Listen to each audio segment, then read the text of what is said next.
gotten to wear what I have. Afraid I'm going to be mugged or something. Yes.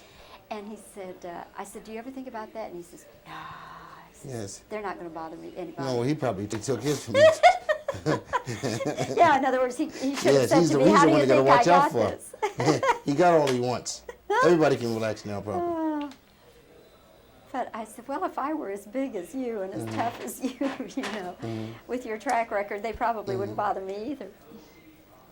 I got a very interesting story. I believe it was this theater. Well, I'll tell you when we get into it. Okay. All right. Well, Flip, welcome to Fort Worth. It's a pleasure to be here. We're looking forward to your show tonight. And we've been sitting here having a little discussion. I was teasing you about your jewelry, saying you're in competition, or at least starting out competition with Mr. T. And you said that every piece of jewelry has a meaning. Yes, all of the jewelry that I have on was given to me by my fans.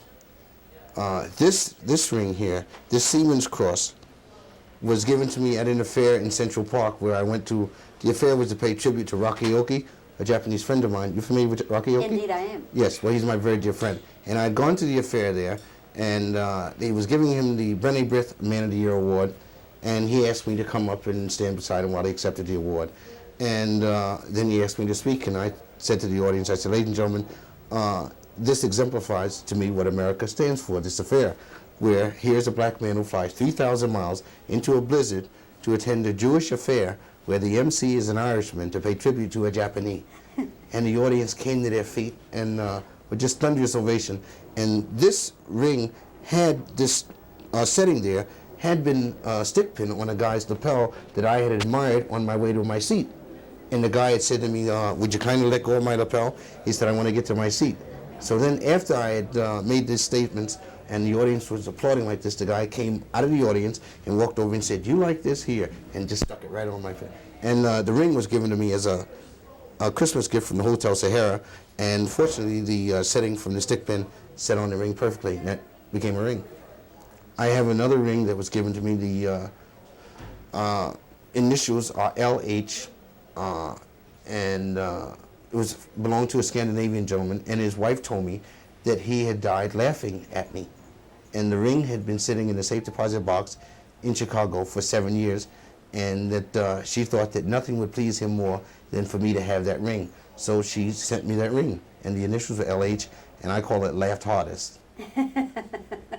Yes.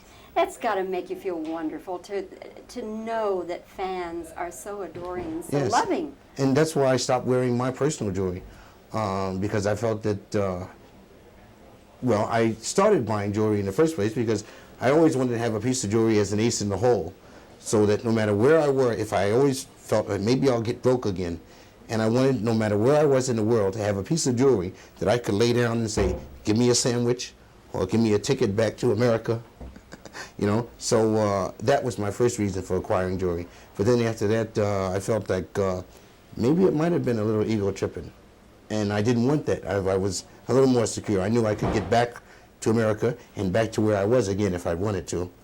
So then I decided that I would just have the fun of having my jewelry represent the vibrations that were passed on to me from different fans. Let's talk about the show tonight and the show that will be here all this week, Flip. How are you doing? Is it all stand-up comedy? Are you doing No. it? No, we have mini production, and it involves 4 or perhaps 5 costume changes, quick changes that are very tasty. I have my, in the other instances in the past when I performed alone. In this instance now I carry a little group with me.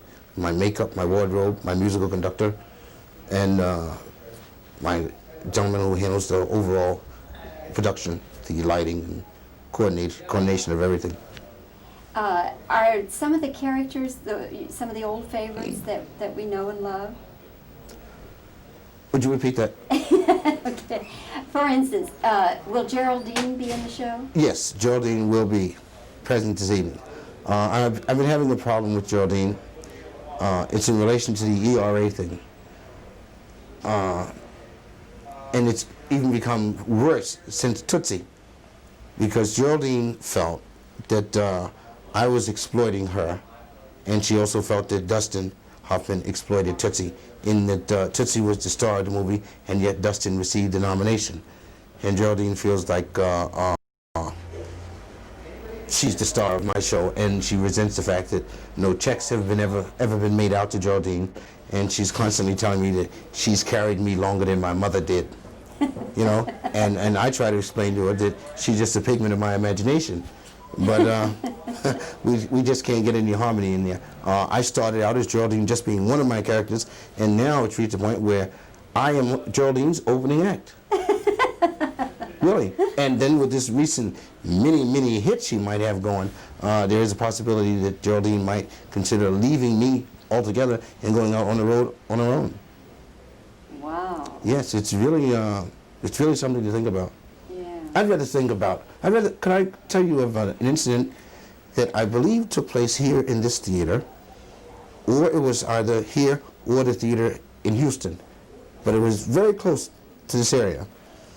And it took place probably 6 or 7 years ago, and I had come into town. I was discussing making a string of personal appearances, and I was discussing whether this would be one of the stops. I had my business manager with me, and we had come and we were going to meet the manager of the theater. And we were going out, the manager of the theater was walking first, the business manager was second. I was a little behind, you know, looking at the facilities. And as I passed one by one of the aisles, I heard a voice say, "Sst, sst." And I looked back, and there was a nun with her head sticking out between the curtains. And she said, "Come here." So I looked around, I said, "Me?" So she said, "Yes." So I said, "In a little while." You know, this had my attention. So I continued to walk, and then I heard 2 or 3 voices, and they were all saying, "Sst, sst."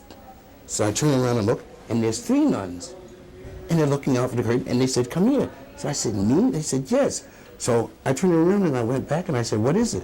And they said, "What are you doing later?"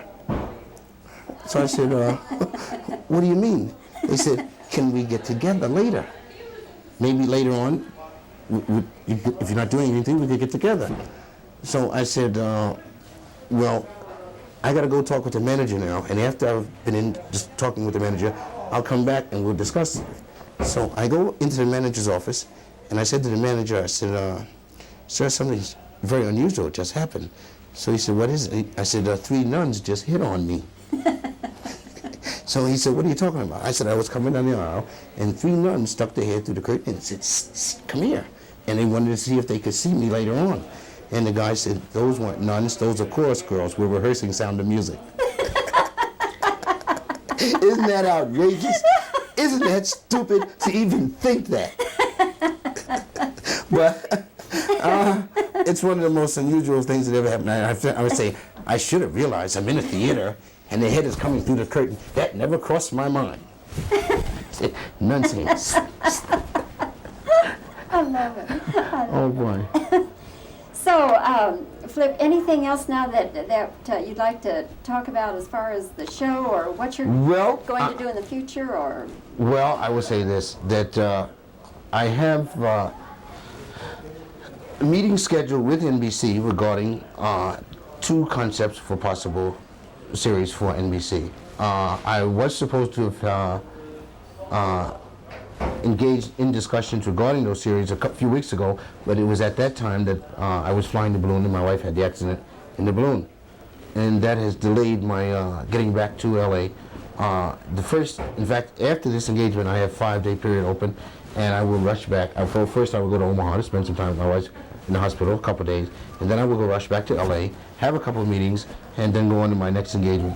I look forward very much to the challenge of returning to television, and I would like very much to do it with NBC. I'd like to bring them back to #1 again. I'd like to, if there is vanity or egotism, that would feed my ego. As a man, as a man, that would feed my ego. As an artist, my ego cannot be get out of hand, because I know where I am with my fans, and I know what I have there. That cannot change, and I could not possibly conceive of ever having a greater rapport. But in the world of show business and big business and Madison Avenue business, I'd like to help NBC back to #1. Well, Well, listen, as you can see, we're an NBC station, and we say bully to that. Okay, and that's no joke. Okay, all right. Flip, wonderful to see you again. Thank you, dear. It's a pleasure to see you Have again. a good run here in Fort Worth. Thank you, love. With the prominence that religion has achieved, and the fact that Reverend Leroy was always accepted, and I think that no one would find it offensive, and I think it would just the timing would Would be. it still be Church of what's happening Yes, now? yes. Yeah. I think it would be. I think it would be I just. love the idea. I love I the do too. concept. Yeah. So I can't wait to get You back know, to Flip, meeting. I have to tell you this, that the first time, of course, I ever... Of the television audience was 13 years old, and that is the way that the commercials were constructed. So I felt that if I were to make it most simple, and if I were to follow storylines that people knew the storyline, and yet they could see where I wove the difference in between, characters black, and I related them to what was happening now with Ray Charles. I did that also with Benjamin Franklin. I did that also with David and Goliath, being black, and then I made that tie-in. So when you caught that line and you were saying out of context, I'm explaining this in this manner to let you know that it is the first time anyone has ever caught the key tie-in between my whole approach toward establishing my type of humor with my audience. It's the first time anyone has ever mentioned any insight into such a delicate thread. Well, that's interesting. My compliments on your good taste. Well,